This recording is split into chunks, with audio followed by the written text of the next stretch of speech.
So I was 17 years old when I joined the Army. I knew something wasn't quite right on the 8th of December 2013. And that's because I had what's called a grand mal seizure. I was 34 years old when I was diagnosed, and I was diagnosed with a brain tumour called an oligodendroglioma. Okay. Well, thank you very much. Right. Yeah, see you in a sec. But I've got to get leggings on in the meantime. Oh, yes. Yep. Yeah. I remember. Brett Green is in hospital for his third major surgery for brain cancer. It's been more than a decade since his diagnosis, but the Australian Army veteran has relapsed. In terms of this operation, I must admit I'm pretty reticent to go in, but it's the only option really. My prognosis is very much based on how the surgery goes and what they find when they do the biopsy. Either way, I'm looking at being on chemotherapy for the remainder of my life. Any questions? No, not yet. Okay. Great. All right. Good luck. We'll look after you. Okay. Don't be too long. Okay, thanks very much. The idea of Brett not being here is just, it's absolutely heartbreaking. I try not to think about it, because I don't want that to be my reality. Before his brain cancer diagnosis, Brett was a fit and happy husband and father of one. I was at the peak of my health. I'd been trained as what's called a combat fitness leader, so I was the one actually leading our physical training. I've got no family history of brain cancer, and it absolutely came out of left field. That's prompted the Afghanistan war veteran to question why he got brain cancer. Now revelations stemming from the United States about a wave of illnesses among Middle East veterans have him alarmed. Tens of thousands of U.S. veterans who served in Afghanistan and Iraq are sick. Vets battling rare cancers and unexplained disease. They never expected one of the biggest dangers would be not from the enemy, but from right on base, exposure to burn pits. Almost everything that you can imagine is placed in these burn pits. They include lots of plastics, old computer terminals, gasoline, sometimes jet fuel is burned there as well. The US operated more than 200 open-air pits on its military bases across Iraq and Afghanistan to burn waste. Former US Secretary of the Department of Veterans Affairs, Dr. David Shulkin, says thousands of military personnel were exposed to them. Well, I think the concern started right away when members of the military who lived on these bases understood that as the wind blew those fumes of smoke into where they were living and where they worked on a daily basis, some people started to experience immediate respiratory effects and other illness effects. Brett was a logistics officer at the US-controlled Kandahar airfield in Afghanistan for 6 months, between 2006 and 2007. Living alongside American personnel, he had no idea at the time the burn pit at the base was hazardous. What you could see is there was always this low level of, kind of smog, fog type stuff in the air. It was just normal. We never really talked about it, never really considered, I guess, the long-term health impacts. We just got on with the job.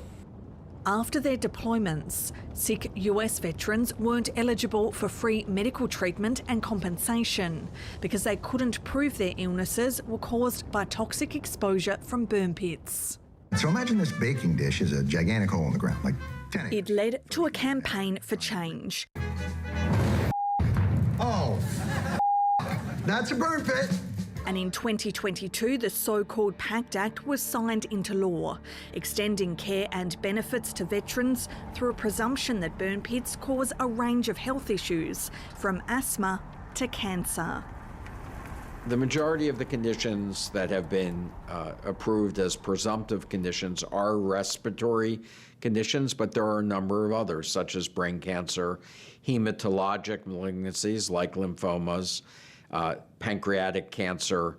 It presumes in the veteran's favor that you will automatically be granted the benefits in health care that you deserve without having to go through the delay of waiting for scientific data to prove that. For then President Joe Biden, it was personal.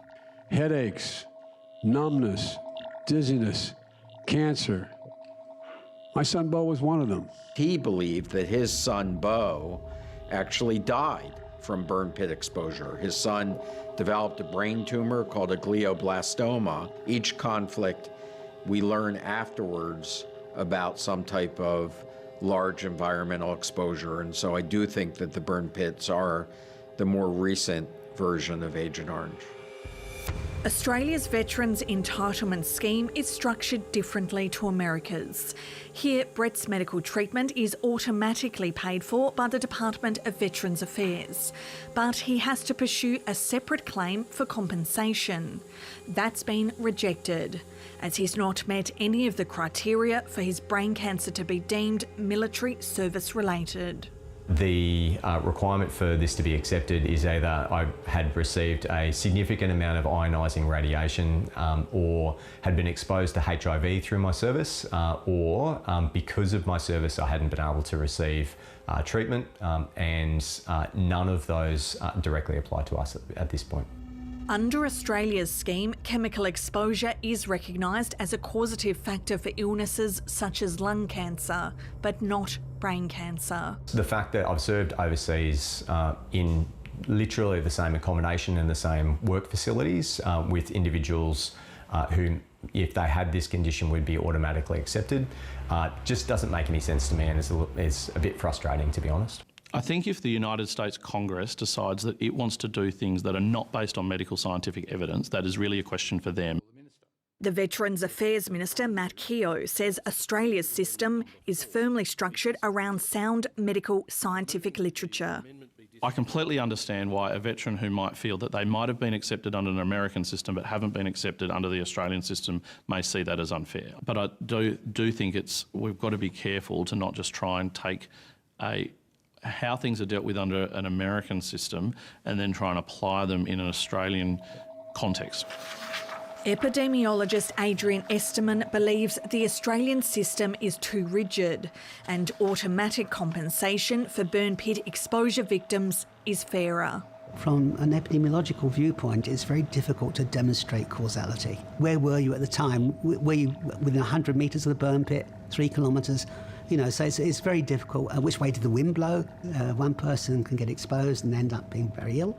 Another person can get exposed and nothing happens. This legislation is a significant step. New laws have just passed federal parliament that will introduce automatic compensation for some conditions.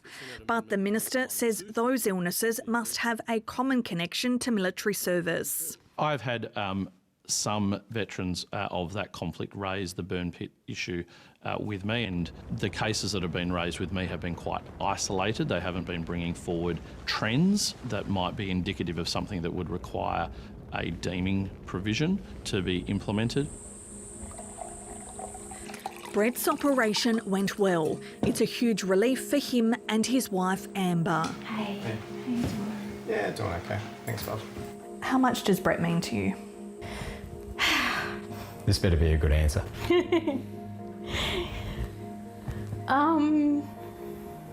You're my everything. Thanks. You're my everything too. While it's impossible to prove what caused Brett's brain tumour, Amber still believes her husband's exposure to a burn pit should be recognised. From a child, I was told, don't burn plastic, right? It's common knowledge. We talk regularly in Australia about a fair go and about equality. So the fact that US servicemen and women have automatic acceptance of liability for these conditions, it just beggars belief for me that the Australian government don't recognise exactly the same condition.